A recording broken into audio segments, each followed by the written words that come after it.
Sir, that is why you will hear the atheists will say, if you really say God is love, why do little children die mercilessly? How can a good God allow evil things happen to good people? That is the question in the mind of people who don't want God. They feel that how can there be a God anywhere? And children die at birth. And women struggle. A boy said to me, I saw my mother die. I cried and I said, God, if you really are there, please let my mother stay. I don't have a father. I don't have anybody. Oh God, I beg you. And my mother still died. How can I believe in that kind of God? That is the question in the mind of people that don't like your church. That is the question in the mind of people that don't come to church, because we preachers have preached a God of judgment and a God of love. How can they trust a God who has the tendency for evil and the tendency for good? What kind of a double-minded God? Why is God so mentally agitated? Why can't he maintain a consistency? We don't want that kind of God. The world is asking questions. They are in dire need of answers. You want me to serve your God? You want me to serve your God? A God that destroys men. How can I serve? It's even better as they will see it.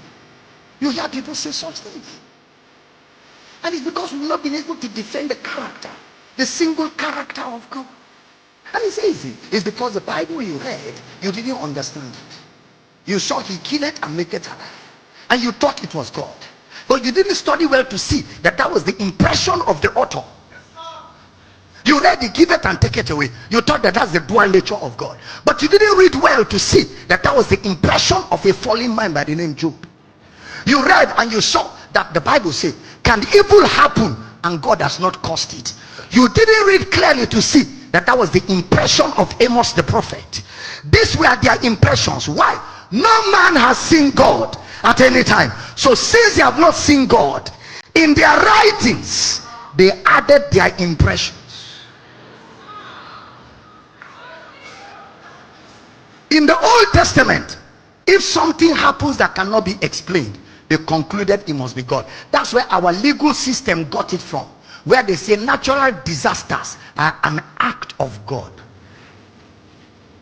The legal system of Nigeria believes, in fact globally, that natural disasters are an act of God. They got it from the Old Testament impression of the prophet. If natural disasters are an act of God, why will Jesus rebuke the wind and the waves? Why didn't he say more wind, more waves? Because this is an act of God. Jesus is God who came to introduce God's character. He looked at the wind and said, shut, peace, be still. And there was a calm, because God does not function through natural disasters. All God does is to stop them to the degree to which you allow him to stop them. He has no pleasure in death. He is life. I am come that you may have life. That's God's character. Jesus, I love Jesus. You know, Jesus is God in human flesh, who came to help man understand God. That's why he came in humanity, because his target is man. So he came in man's form. So in man's form, he can explain God to man. So man can understand God, so that man and God can be a family. Jesus showed up.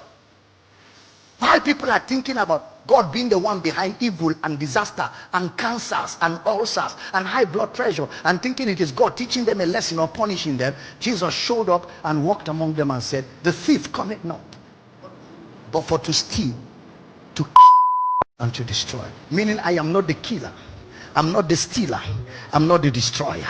I am light, and my job is to expose darkness. So let me expose who is behind death, who is behind stealing, who is behind destruction. Let me expose him. He is called the thief which is the devil. But this is what I do when I come. You have life and have it more abundantly. Am I teaching good this morning? I'm come that you may have life.